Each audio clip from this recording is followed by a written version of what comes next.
무술년 우랑분제를 맞아서 사업을 청정히 하고 벽암록을 독송하면서 삼망조상이 왕생하기를 발언하는 기도를 하고 있습니다. 이러한 연불풍성공덕으로 인연 있는 상세, 산망, 사전 부모들이 모두 정토세계 왕생해서 아미타 부처님을 뵙고 아미타 부처님의 감로수를 받아서 맑은 지혜를 환히 깨닫고 더 이상 생사가 없는 세상에 논일기를 바랍니다. 오늘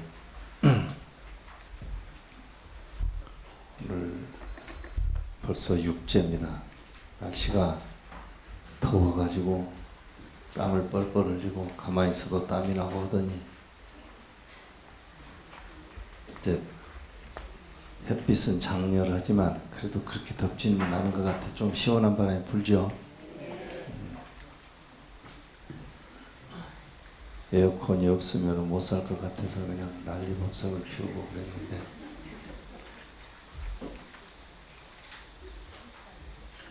우리 저 에어컨 말이죠.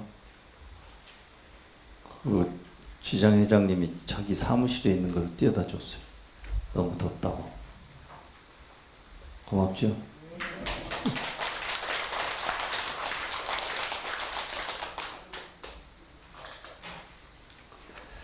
자, 오늘은 29척 대수 거파가 통렬하다.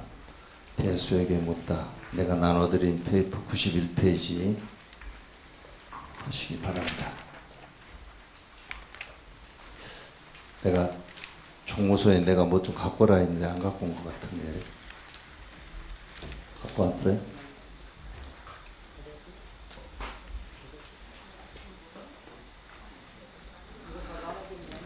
그거 말고 포스터 갖고 오라 했는데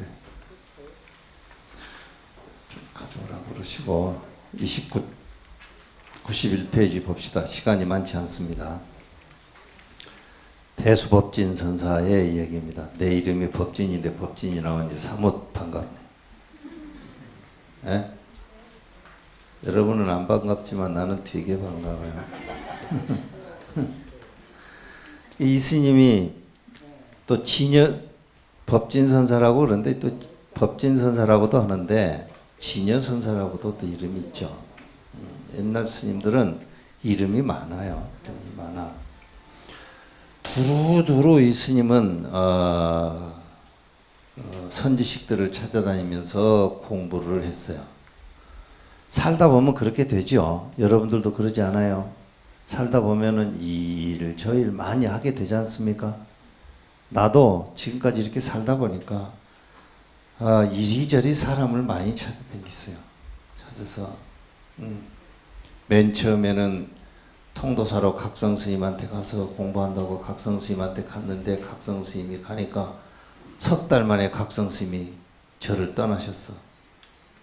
그러더니 나도 이제 그래서 떠날라 했더니 각성스님 다시 온다고 그래. 기다렸어. 다시 오셨어. 1년 만에 이제 진짜 떠나셔버렸어. 그 통도사서 나왔어요. 통도사서 나와서 오니까 해인사에 가니까 보광스님이 있어. 보광스님한테 공부하러 갔더니 보광스님이 오니까 또 동안거 지나니까 떠나셔버렸어. 나도 여러 스님들을 겪었어요. 대수법진선사도 많은 스님들을 겪었어요. 많은 스님들을 겪어. 많은 스님들을 겪다 보면 시간이 지나고 시행착오를 많이 하다 보면 안목이 열려요. 안목이 열려. 좌충우돌하지 않고 시행착오하지 않고 대가가 된 사람은 한 사람도 없어요. 그 어려운 일들 다 겪으면서 좌절하고서 이불 뒤집어 쓰고 찔찔 짜고 울고 나는 재능이 없는가 보다. 나는 인연이 없는가 보다. 나는 복이 없는가 보다. 그렇게 저렇게 하다가 또 어떻게 마음 돌려서 또 공부 좀 한다고 하다가 보면 또 좌절하고 그게 인생이죠. 응? 그러지 않은 사람 한 사람도 없어요. 부침이 다 있고, 다 그렇죠. 여러분들도 다 그럴 거예요. 그래 했을 거예요. 지금 혹시 여러분한테 그런 어려움이 있는 시간이 그런 어려운 시기라고 한다면 인내하셔야 돼요. 그거는 곧바로 어떤 계기가 되면 또 좋은 인연으로 바뀝니다. 그러셔야 돼요. 이 대수법진선사는 위산스님 문화에 가서는 화두를 했어요. 화두 소임이 뭔가 하면은 요즘에는 이제 화두 소임이 요즘에는 전기 보일러 기술자 정도 되겠어요. 전에는 방에 불을 넣고 하려면 나무를 다 이렇게 가지고 불을 지펴야 되잖아요. 그거를 총 관리하는 사람이에요. 절의 제일 중요한 소임 중에 제일 중요한 소임은요. 절의 제일 상수 소임은 대웅전의 부처님을 관리하는 소임이에요. 대웅전에 화로에 불씨가 꺼져버리면은 밥을 못 해 먹어버리잖아요. 그러니까 대웅전 향로 화룻불을 안 꺼치고 계속 관리하는 소임이 제일 중요한 소임. 그걸 갖다가 노전이라고 그래요. 노전. 대웅전 화롯불을 안 꺼치고 관리하는 스님. 이 노전은 그 절에서 제일 안정감이 있는 스님이에요. 밖에도 제일 안 나가고 그냥 풋박이로 앉아서 하는 스님. 칠락팔락거리고 돌아다니기 좋아하는 사람한테 노전 몇 개 넣으면 불씨 다 꺼쳐 먹어버리지. 응? 그리고 또 중요한 소임이 뭐가 있냐. 미감이라는 소임이 있어요. 미감. 미감이 뭐겠어요? 창고 관리하는 거예요. 창고 쌀 미자 쓰는 거예요. 쌀. 공양주가 사람은 10명밖에 안 왔는데 20명 왔다고 20명분 쌀을 갖고 가서 10명분만 쌀하고 10명 거는 갖고 가서 엿바꿔 먹고 이러면 안 되잖아. 그러니까 그 쌀통 관리하는 것이 또 중요한 소임이에요. 또 소임이 또 뭐가 하나 이 화두예요. 화두는 이게 잘못하면 불이 나거나 그러면 절에 큰 재앙이 일어나잖아요. 한번 불이 일어나 버리면 어떡하겠어요. 그러니까 이 세 가지 소임, 노전, 미감, 화두, 이 세 소임은 아주 그 절에서 제일 안정감 있는 사람들한테 이 소임을 맡겨요. 그런데 대수법진선사가 위산선사 문화에 가서 지낼 때 이 스님이 화두를 했어. 화두. 요즘은 화두 같은 거 시키면은 어디 가서 살려고 갔는데 야, 너 이번 절에 화두하고 살아. 그러면은 아니 내가 절에 온 지가 얼마인데 나한테 화두를 시켜요. 나 갈래요. 그러고 가버려. 전에는 그렇지 않았어요. 이게 아주 중요한 소임이에요. 옛날에 유명한 얘기 있어요. 해인사의 지월 스님이라고 계셔. 지월 스님이라는 분은 이종옥 스님이라고 오대산 월정사의 일제시대 때 김구구 선생하고 같이 이렇게 교류하면서 상해 임정을 도왔던 스님이에요. 이종옥 스님의 제자예요. 이 스님이 해인사에 오셔서 성철 스님 이런 분들을 다 모시고 왔어요. 이런 분들이. 이 스님이 소임이 뭔가 유나 소임을 띄었지만 그 말고 또 소임을 하나 띈 게 화두 소임이에요. 화두라는 소임이 뭐 불이나 지피고 뭐 한다 해서 이게 아무것도 아닌 소임이 아니야. 아주 중요한 소임이요. 그 절에 아주 안정감이 있는 스님이 하는 거예요. 네, 그러니까 일단 화두 소임을 맡았다고 한다면 총림에서 화두 소임을 맡고 있는 소임 사람이 있다 하면 그 스님은 인품이 어느 정도 인정이 된 스님이에요. 수행도 어느 정도 깊어진 스님이고 그렇다고 보면 돼.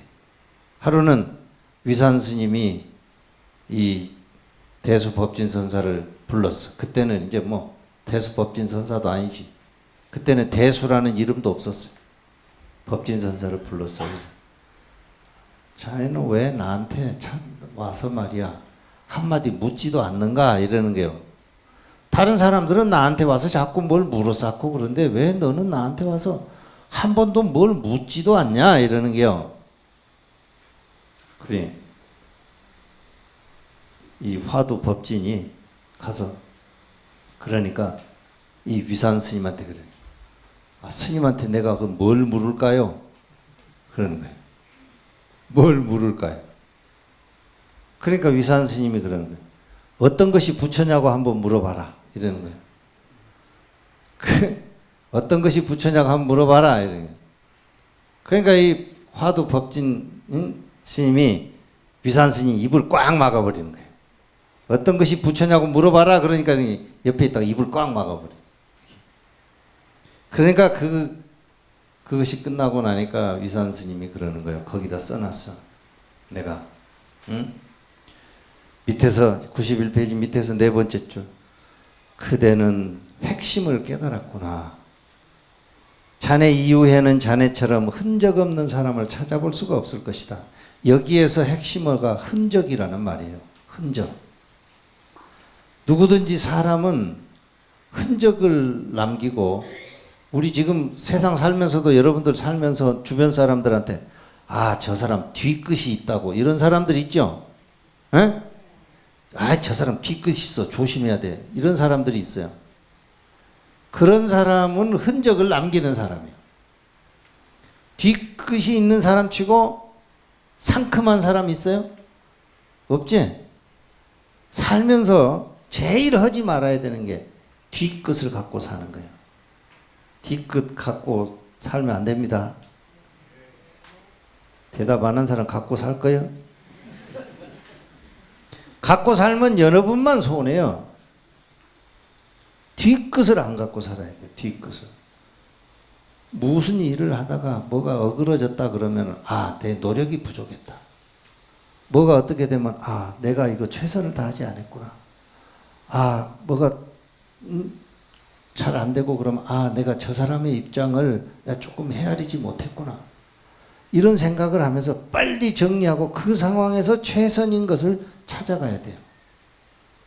뒤끝을 갖고 저놈의 새끼 때문에 내가 이것이 이렇게 됐다 이런 생각을 하게 되면 그 일도 그르치지만 자기 마음을 상해버려요. 상한다는 게 뭐겠어요? 선법의 마음으로 살아야 되는데 불선법의 마음으로 지내게 돼요. 그러면 결국에 여러분만 손해지. 그러니까 여기에서 위산영우 선사가 이 대수법진한테 어떤 것이 부처입니까? 하고 물어봐라. 그렇게 이제 하니까 대수법진 입을 꽉 막아버리니까 거기에 대고 한 말이요. 아, 자네 이후로는 자네처럼 흔적 없는 사람을 찾아볼 수가 없을 거다. 이런 게요. 이 두 사람 간의 이 대화, 이게 아주 멋진 말이에요. 이 멋진 말. 이 말이 전등록에 전해 오는데 본칙에는 이 말이 없어. 그래서 내가 여기다가 써놨어요. 내가 이 대수법진선사의 그 전등록 어록 중에서 제일 교훈적인 말을 꼽으라고만 나는 이 말을 꼽겠다 이 말이에요. 이 말. 흔적을 남기고 살면 안 돼요. 어? 전부 그렇잖아. 누가 뭐라 그러면 징징징징 짜면서 막 원망하고 그렇게 살잖아요. 아, 저놈 새끼 때문에 그냥 이거 망쳐가지고 그냥 이러고 살잖아요. 그런 거 하지 마세요. 그게 불교인으로 사는 거예요. 그런 게.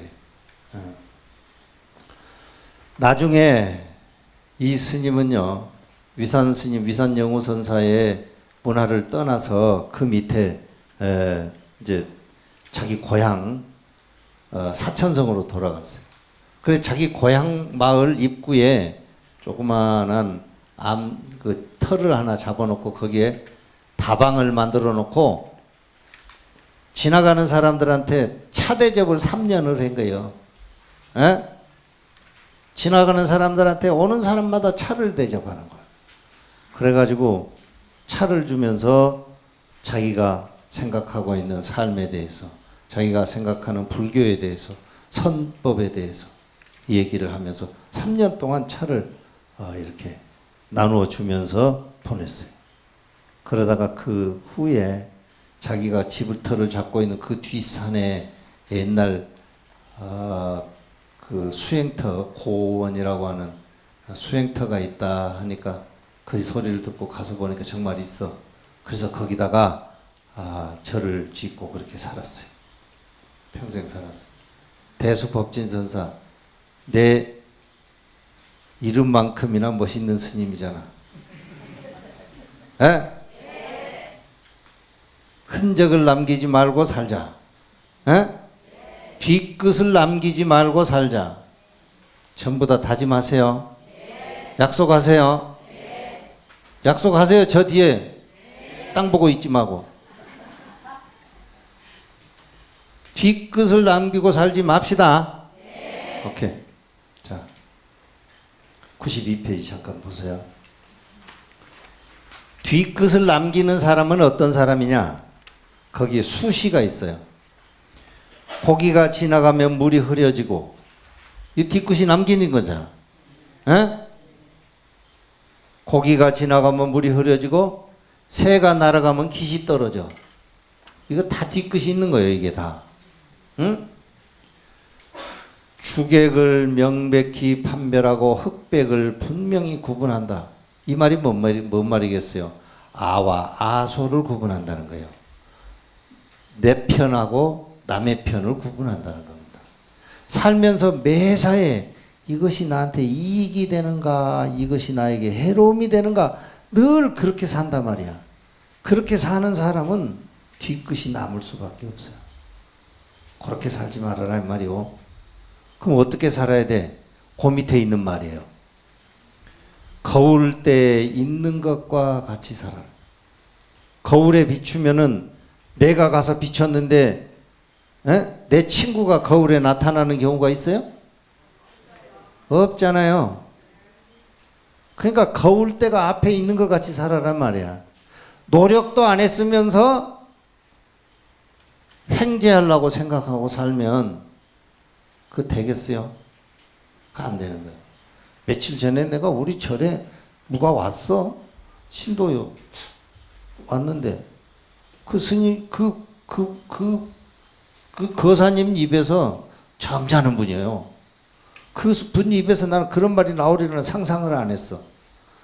그런데 뭔 얘기를 하냐면 주식이 무엇이 어쩌고 그래. 그래서 내가 아주 실망해가지고 내가 그분한테 뭐라 했어요. 세상에 불자로 살면서 할 일이 없어서 주식 그런 거를 하냐고 내가 뭐라 했어요. 열심히 도량에 가서 풀을 뽑고 살지. 에? 그런 거를 하고 사냐 말이요. 세상에 그런 거 하면 안 돼. 그렇게 해서 부자로 넉넉하게 사는 사람이 있을지 모르겠어요. 그런 거 부러워하지 마세요. 그렇게 사는 것보다는 당당하게 내 양심을 지키면서 사는 것이 훨씬 더 나아요. 그 길을 가셔야 돼요. 밝은 구슬이 손바닥에 있는 것과 같이 살아요. 밝은 구슬이 손바닥에 있으면 내 판단이 흐려지겠어요? 그렇지 않은 거예요. 있는 대로 그렇게 살면 돼. 한인이 오면 한인이 나타나고 호인이 오면 호인이 나타나. 거울에 말이지, 거울에 한족이 오면 거울에 한족이 나타나는 것이지, 거울을 놔놓고 한족이 왔는데 거기에 호나라 사람 오랑캐가 거기 나타나냐 말이야. 그런 일은 없잖냐 말이야. 형상과 색깔이 온전히 있는 대로 그대로 드러나게 살아라 말이야. 그런 얘기입니다. 살면서 바르게 살겠다. 내 양심을 지키면서 법답게 살겠다라고 하는 마음을 정말 다른 것하고 바꾸지 말고 사세요. 나도 그렇게 하려고 노력해요. 부단히 노력해요. 그렇지 않을 유혹이 있을 때도 있어요. 유혹이 있을 때도 있어. 그렇지만 내가 정신이 있는 상태면 나는 이익을 쫓아가지 않습니다. 나는 바른 길을 쫓아가. 자, 그러한 대수법진선사의 내용, 설두스님이 송나라 때 설두스님이 전등록을 보면서 그 전등록에 있는 대수법진선사의 행록을 쭉 보면서 이게 제일 멋있다고 뽑아놨어요. 나도 이게 제일 멋있기는 해. 그렇지만 아까 흔적 없는 사람은 찾아볼 수 없다. 그것도 아주 교훈적이다 말이에요. 그래서 내가 소개를 해놓은 거예요. 자, 한번 봐요. 같이 읽어요. 승이 대수에게 물었다. 거파가 맹렬히 타오르게 되면 온 우주가 파괴됩니다. 도대체 이것은 파괴됩니까? 파괴되지 않습니까? 대수가 말했다. 파괴된다. 승이 말했다. 그렇다면 본성도 거파에 파괴되어 버리는군요. 대수가 말했다. 거파에 파괴되어 버린다. 거기에 옆에 있는 한문에 내가 수탁어라고 써놨죠. 이 말이 선종의 유명한 말입니다. 수탁어. 따라서 하세요. 수탁어. 수탁어. 이 말이 잘못 들으면은 남 따라서 장에 간다 그 말도 돼요. 그런데 남 따라서 장에 간다 이럴 때도 이렇게 표현할 수 있는데 지금 있는 이 말은 본연 그대로 따라서 간다 그 말입니다. 본연 그대로 따라간다. 거파가 맹렬히 타오르게 되면 우주가 파괴됩니다. 거파가 파괴된다는 말은 내가 그 뒤에 93페이지에 내가 소개해 놨습니다. 구사론의 이야기, 구사론 출세간품에 있는 이야기예요. 성주개공이야. 모든 것은 성주개공을 해. 모든 것은 생겼다가 소멸하게 돼 있어요. 소멸한 것은 다시 또 생겨나는 또 원인이 돼요. 그런데 이 성주개공 가운데는 재앙의 불길이 언제나 어느 곳에서나 항상 도사리고 있어요. 그래서 기회만 되면은 이 거파의 불길이 맹렬하게 치솟아.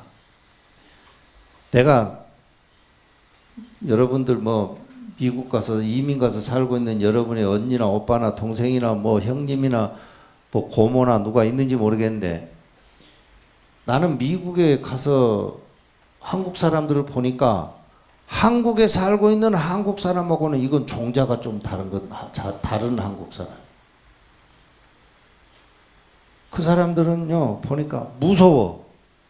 아주 무서워요. 자기 생존의 그 욕구가 아주 굉장히 강한 사람이에요.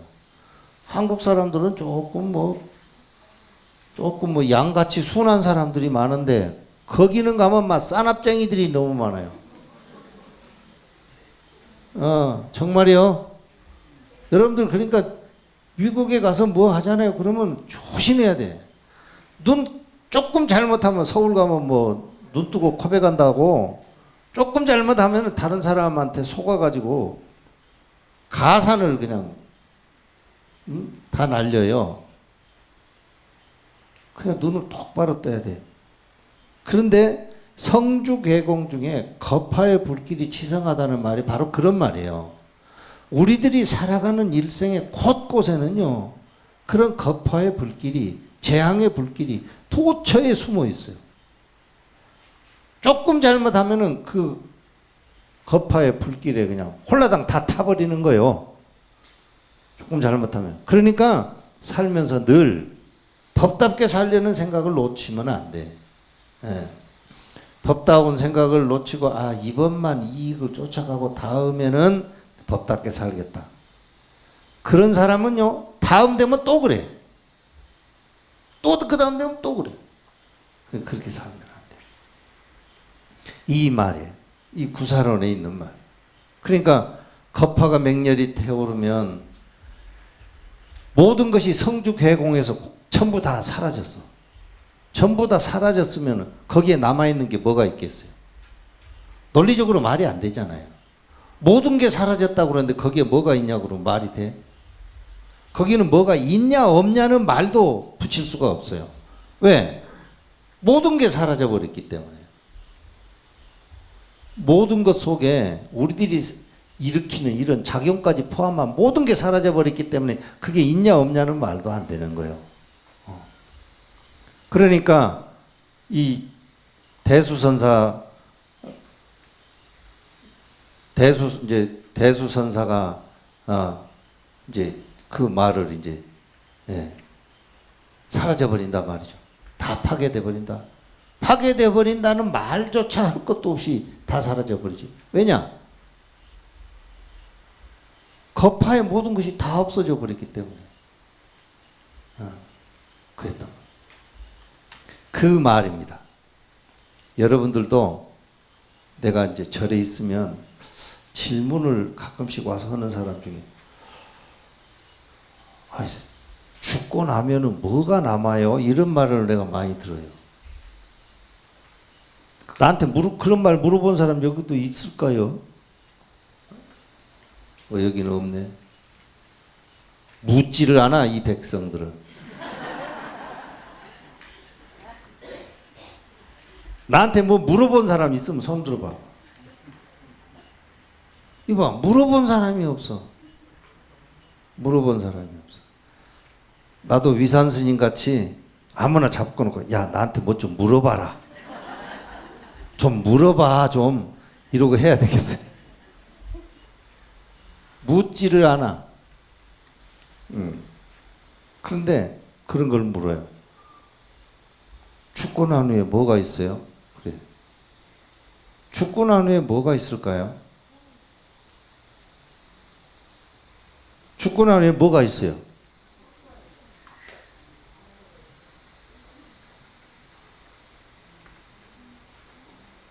죽고 난 후에 뭐가 있어? 얘기해봐.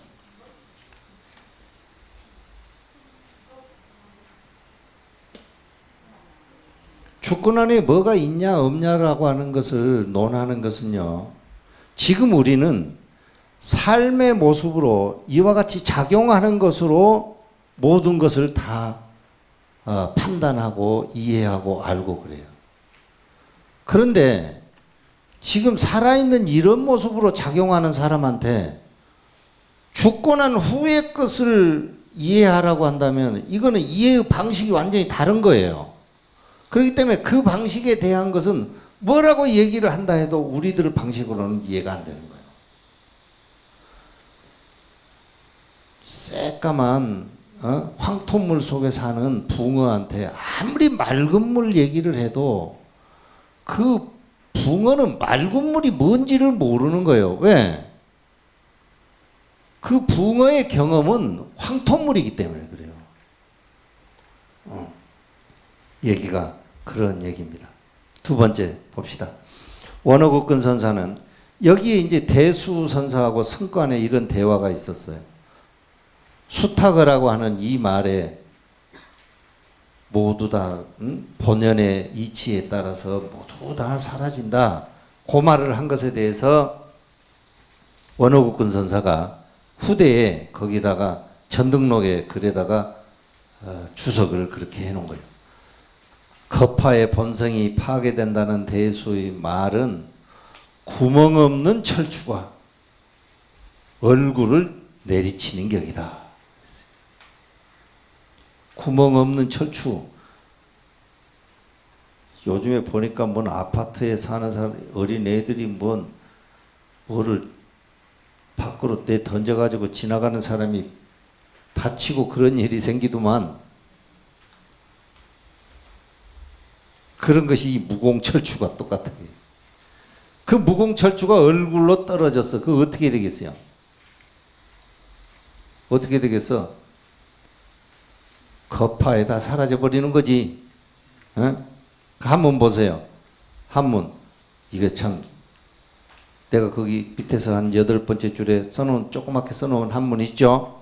무공철추가 당면척이로다. 구멍도 없는 쇠 덩어리가 당면척이로다. 얼굴을 향해서 이렇게 날아온다 이 말이에요. 그런 말. 그런 것과 같은 충격이다 이 말입니다. 이 수탁어라고 하는 그 말이. 근데 여러분들은 빨리 집에 갈 생각을 하니까 수탁어 해도 무공철추가 얼굴을 내리치는 것 같은 충격으로 받아들이는 사람이 없어요. 에?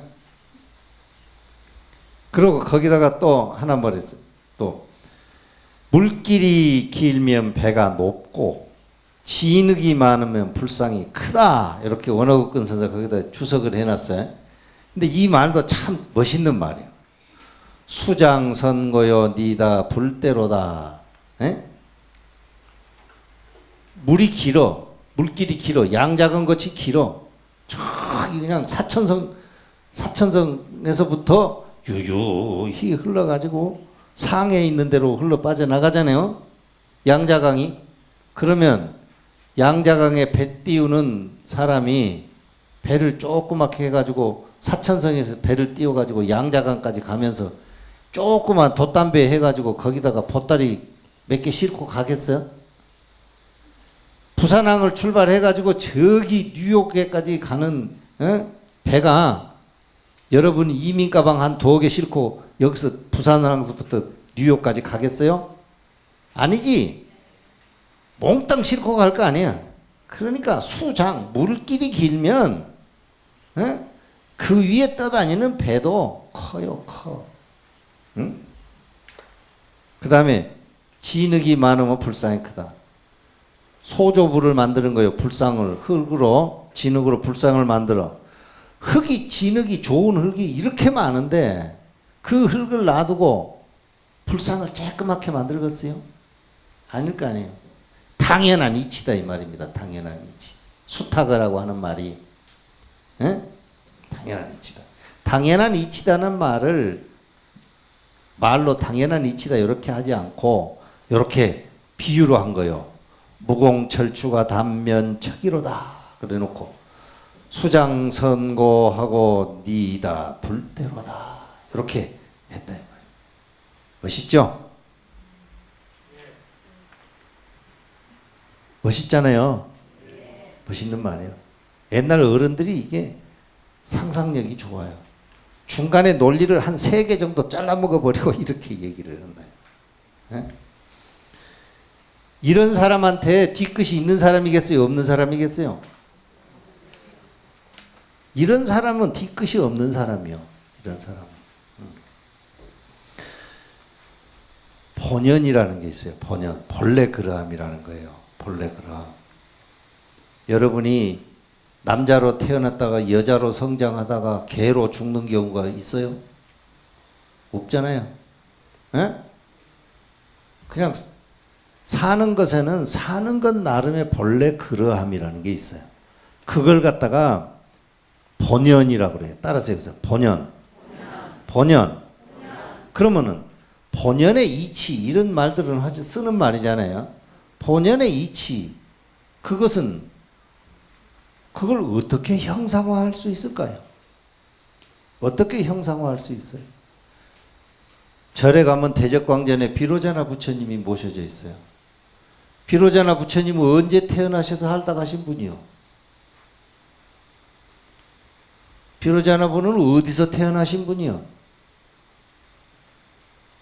비로자나 분은 어디에서 살다가 태어나서 돌아가신 분이 아니에요. 열반하신 분이 아니에요. 이런 본연의 이치를 어떻게 인격화해서 형상으로 표현해 놓은 분이 비로자나 부처님이요. 응? 그러면 비로자나 부처님한테 가서 절을 하면서 아이고 인도 카필라국에 태어나셔가지고 쿠시나가라에서 돌아가신 부처님 이 부처님이 여기가 계시는구나 이렇게 이해하시면 안 되고 비로자나 부처님에게 절을 할 때는 지금 여기에 대수선사가 얘기하는 것 같은 수탁어 이런 거 본연의 이치에 하나도 거스르지 않고 그 모습 그대로 살겠다고 하는 생각을 하면서 비로자나 부처님께 참배를 하고 뒤끝이 없이 살아야 되겠다. 법진 스님이 말한 뒤끝 없는 삶을 살아야 되겠다. 이런 생각들을 하시는 게 좋다. 알겠지? 아이고 끝이 없어. 오늘 내가 많이 나눠드렸는데 이거 벌써 35분이 돼가지고 시식해야 된대. 바쁘네 바빠. 그 뒤에 내가 잠깐 써놓은 거요. 위에서부터 한 7번째 줄에 내가 여러분한테 나눠드린 페이퍼 93페이지에 내가 잠깐 써놓은 거 한번 보세요. 본성은 본성이라고 하는 건 본연의 이치를 두고 하는 말입니다. 본성이라고 하는 것도 겁화가 일어날 때에 생겨나는 거예요. 그렇잖아요. 본성이라고 하는 것도 겁화가 일어날 때 생겨나는 거예요. 그러면 겁화가 모든 것을 다 소멸시켰어. 거기에 본연의 이치가 어디가 있겠어요? 그 본연의 이치라고 하는 거 말도 붙일 수가 없는 것이죠. 당연한 말이다. 그래서 물길이 길면 배를 더 크게 만들어서 띄우고 진흙이 많으면 그 진흙으로 큰 불상을 지어서 모신다. 이런 얘기를 했다는 겁니다. 이런 얘기는 전등록에 도처에 많이 있어요. 이런 얘기가 비슷한 얘기가 그 중에 하나가 비슷한 얘기가 내가 그 93페이지에 소개해놨는데 그것도 한번 잠깐 한번 봅시다. 대수 학원태에서 수탁하다 이렇게 얘기를 들은 그 스님은 대수 법진선사의 이야기를 이해를 못한 거예요.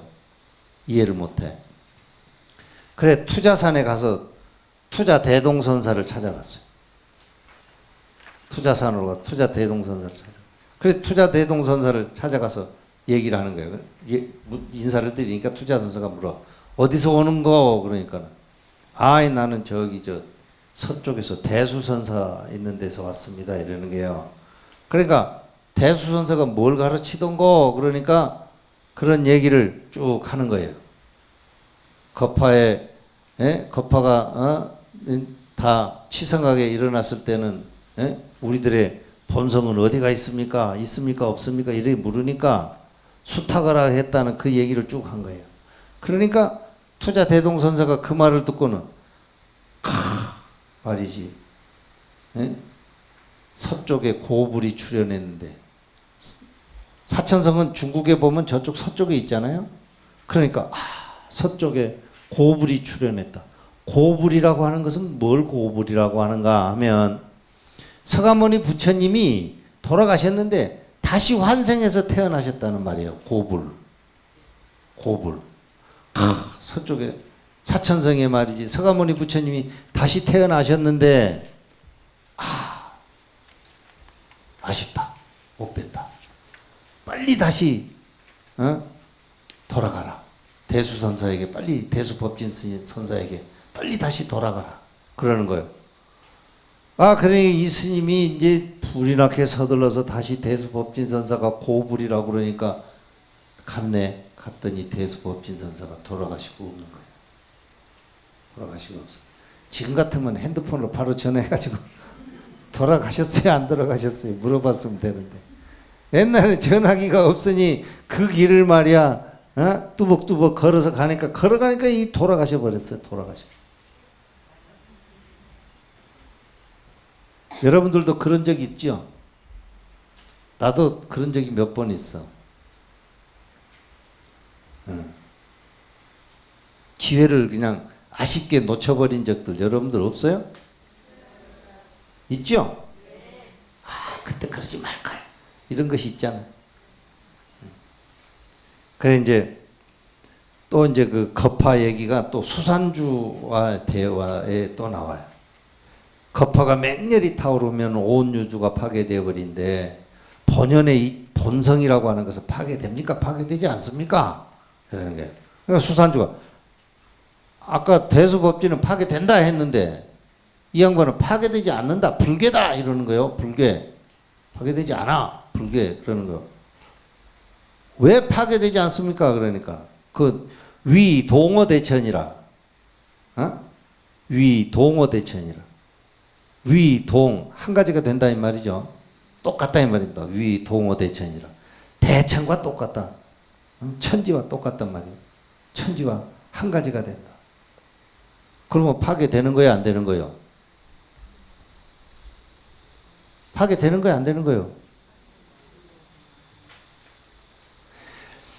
파괴되냐 파괴되지 않느냐라고 하는 그 두 가지 파괴된다라고 생각을 아, 이게 파괴됩니까? 안 됩니까? 그러면 일반적으로 답을 하면 파괴된다라고 답을 하든가 파괴되지 않는다라고 답을 하든가 둘 중에 하나로 답을 할 거 아니에요. 그럼 모든 사람은 파괴됩니까? 파괴되지 않습니까? 그러면 그 두 가지 관문에 딱 걸려 있는 거예요. 파괴된다? 파괴되지 않는다. 그 두 가지 관문에 걸려 있어. 그런데 여기에서 말은 파괴된다, 파괴되지 않는다. 그 말은 어떤 말인가? 94페이지 잠깐 한번 보세요. 이걸 했다 이제 이중관문이라고 그러는데 선종에서 이것도 이중관문이라고 그러는데 이런 것들은 뭐냐면은 파괴된다, 파괴되지 않는다. 부서진다, 부서지지 않는다. 이런 말인데 모든 대부분의 사람들은 거기에 딱 걸려요. 그 낚시에 걸리는 거예요.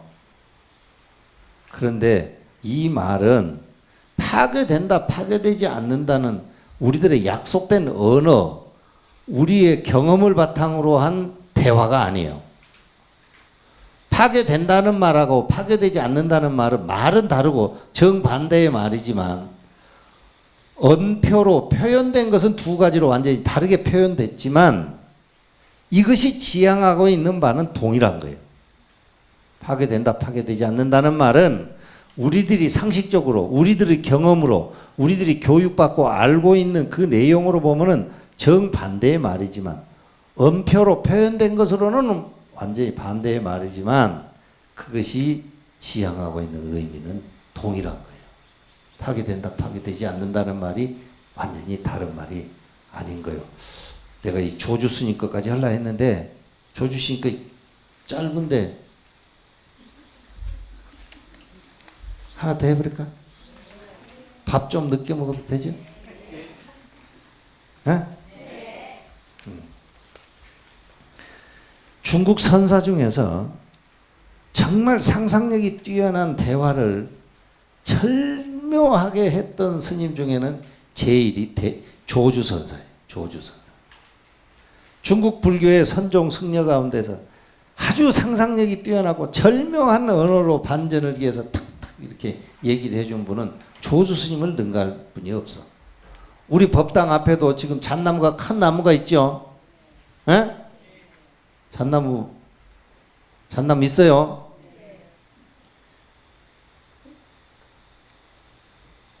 어떤 것이 부처입니까? 어떤 스님이 물었어요. 조주스님한테. 조주스님한테 물었어. 어떤 것이 부처입니까? 도대체 부처가 뭡니까? 부처가 그러니까 조주스님이 다 뭐라 그러냐면 정전백수자다. 따라서 해보세요. 정전백수자다. 큰 소리로 하세요. 정전백수자다. 정전백수자라는 말이 뭔 말이냐? 법당 앞에 뜰에 있는 잣나무다 이 말이요. 오늘 아침에 잣나무에다가 합장한 사람, 절에 오면서 잣나무에다가 합장한 사람. 조주 스님이 잣나무가 부처라 그랬는데 왜 합장도 안 하고 저기 가서 절도 안 해? 에? 조주 스님이 그런 거예요. 어떤 것이 부처입니까? 그러니까 정전의 백수자다 이래가지고 우리 송광사에는 잣나무가 그래서 있는 거예요. 에? 광해군 때 1638년에 광해군이 이제 광해군이 아니요. 광해군이 이제 폐위되고 인조가 들어서서 송광사를 조선 선종의 수사찰이라 그랬어요. 조선 선종의 수사찰. 그때 이제 백암각성 스님이 여기 계시고 그래가지고 조선 선종의 수사찰이에요. 따라서 해보세요. 조선 선종 수사찰. 수사찰이라는 말은 머리 숫자를 쓰는 거예요. 머리수. 그래 조선 선종 사찰 가운데서는 으뜸사찰이라는 말이에요. 으뜸사찰. 조선 선종 수사찰이라고 이 송광사에다가 사액을 내렸어요. 사액을. 그러면서 대웅전에 있는 저 글씨도 선조의 8번째 아들 이광의 글씨예요. 저게. 그걸 내린 거예요. 내가 그래서 일주문에다가 종남산 송광사만 써졌잖아요. 그래 저거를 없앨 수는 없고 어디다가 일주문을 저기 다리 못 어디다가 만들어 가지고 조선 선종 수사찰 백화도량 종남산 송광사 이렇게 써붙이려고 그래.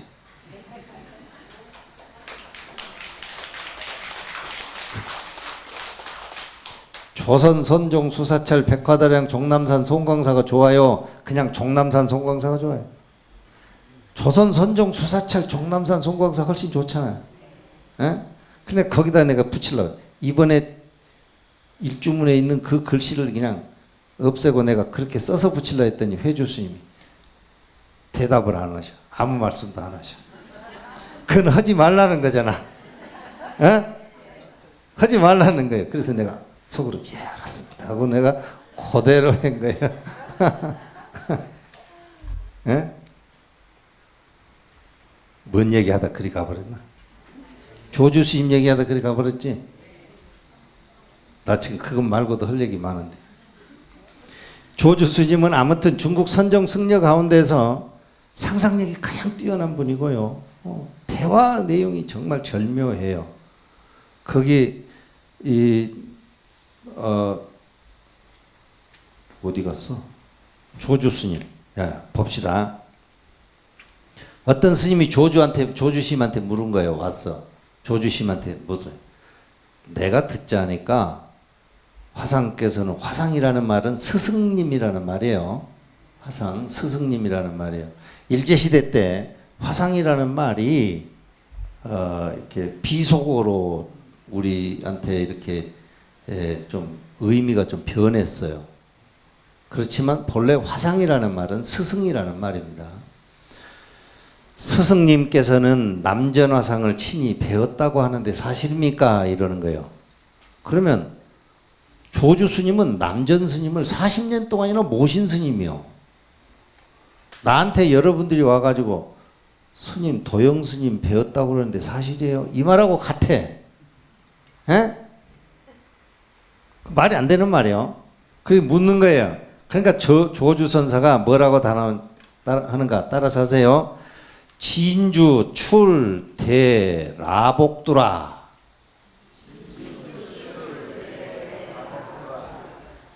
그 글자 몇 개 되지도 않은 것을 못 따라서 하고 있어. 정신 바짝 차리고. 진주 출대 라복두라. 큰 소리로 해보시라니까. 그래야 나도 재미가 날 거 아니야. 진주 출대 라복두라. 진주에서는 큰 무가 난다 이 말이요. 여러분들 뭐 이렇게 무국 끓이고 할 때 나는 그 무 있잖아.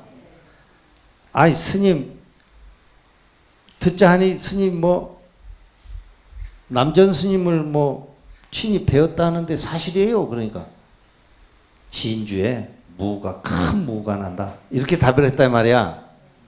에? 이것이요. 이것이 오늘 하는 전체의 내용이에요. 아니 거기 내가 써놨죠. 40년간이나 남전 스님을 모신 거예요. 남전 스님은 누구냐 하면 내가 여러분한테 누차 얘기했던 마조도일 선사의 제자예요. 마조도일의 제자. 마조도일의 제자가 남전보원이고 남전보원의 제자가 조주종심이야. 조주 스님이야. 내가 이런 데 다 가봤어요. 남전 스님 살았던데 조주 스님이 살았던데 다 가봤어. 가가지고 정전백수자라고 거기도 가니까 잣나무가 있어. 그래서 내가 아 조주 스님이 이것이 부처라 그랬지. 그래서 내가 그 나무에다 내가 큰 절을 내가 그게 부처라 그랬으니까. 어? 여러분 이런 말을 해도 가고 싶은 마음이 안 일어나면은 나하고 종자가 좀 다른 분들이요. 에? 그랬단 말이에요. 진주 출대 라복두라. 그러면 이 말이 뭔 말일까요? 눈을 감고 가만히 한번 생각해 보세요. 스님, 남전 스님 뭐 이렇게 친히 배웠다고 그러는데 스님 그거 사실이에요. 그러니까 진주에 큰 무가 나 이렇게 답을 했단 말이에요. 이것이 무슨 말일까? 이것에 대해서 설왕설래하다 이 말이에요. 그 세 가지로 설왕설래. 첫 번째는 동문서답이다. 이렇게 얘기한 사람이 있어요. 동문서답이다. 이거는 송대에 강서성 살던 징산성이라고 하는 분이 이게 동문서답이지 이게 무슨 뭐 이게 별거야 이런 거는. 두 번째는 방별어라고 한들 방별어 견눈지라는 말이다. 이놈이 뭘 하나 보자 하고 진주에 큰 무가 나는 거야. 이렇게 얘기한 거다. 그래서 방별어다. 여러분 듣고 나면 금방 잊어버리겠지만 한번 따라서 해볼래요? 방별어. 그래도 나한테 이렇게 따라서 하는 거 이것이 인연이 돼가지고 나중에 또 여러분들이 또 알아요. 응? 큰 또 선지식이 돼가지고 나한테 와서 또 뭐를 또 한 말씀 해줄지. 방별어다 이 말이야. 견눈지라는 말이다. 진주에 큰 무가 나. 그래놓고 이놈이 뭐 하는 거야. 견눈지라는 말이다 이 말이요. 세 번째는 뭐냐? 세 번째는 당연한 거다. 당연한 거다. 에? 그 얘기예요.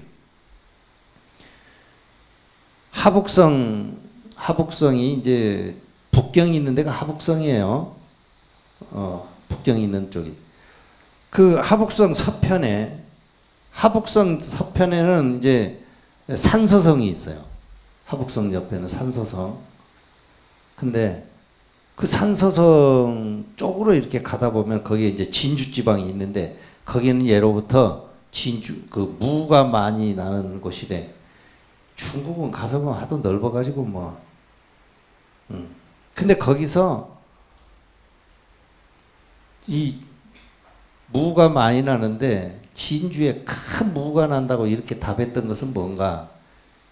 야마 내가 남전 스님 40년이나 모셨는데 그거는 천하 사람이 다 아는데 그 무슨 뭐 당연한 거지 이렇게 얘기했다는 거라. 자 1번, 2번, 3번 중에서 여러분은 이 조주 스님하고 이 스님하고 대화가 어떤 것일 것 같아? 1번인 경우 동문서답이다 이렇게 생각하는 사람 한 사람도 없어? 두 번째 견눈지라는 말이다 한 사람도 없어? 세 번째 당연한 걸 묻냐 이 말이야. 그렇게 했다. 아 여러분 다 그래도 나하고 종자가 좀 비슷하고만. 이 당연한 걸 묻네. 이제 이 말을 당연한 걸 묻네. 요 말을 진주에 큰 무가 난다. 이렇게 표현했단 말이에요. 알겠죠? 예? 근데 이런 대화가 단순히 조주 스님하고 이 대화 여기만 있는 게 아니에요. 전등록에 또 여러 군데 있어요. 그 중에 내가 하나 구봉스님 간의 대화, 구봉스님과 영명연수와의 대화에도 그게 있어. 근데 그거 내가 거기다 소개해 놨어요. 에? 자, 한번 볼까? 밑에 승이 구봉에게 물었다. 구봉스님에게 물었어요. 구봉에게 물었다니 뭐 구봉 화상에게 물었다 해야 되는데 내가 화상자를 빼먹어라. 에? 구봉에게 물었다. 구봉 화상에게 물었다. 듣자 하니까 화상께서는 스승 영명 연수선사를 친히 배웠다 하는데 사실입니까? 이렇게 물어. 그러니까 구봉화상이 답을 할 때 뭐라 하냐면 산 아래 밭에 보리가 이거 잘못 썼어요. 익었느냐 해야 되는데 있었느냐 이렇게 돼버렸네. 보리가 익었더냐 이렇게 물은 거예요. 구봉선사 절을 올라가는데 그 밑에 이제 밭에 보리를 심어놨는데 그때가 6월이야. 6월이면 보리가 다 익잖아요. 어? 그러니까 그 스님한테 그래. 야, 너 올라오는데 그 밭에 보리 다 익었더냐? 이랬단 말이야. 그러면 여기 이것도 무엇일까? 동문서답이요. 견눈지라는 말이요. 당연한 걸 묻네. 이건 어떤 거요? 당연한 걸 묻네. 그런 게. 그러니까 여러분들도 이제 뭐 친구가 누가 당연한 거를 물으면은 그렇게 대답하면 돼요. 진주에 큰 무가 난다.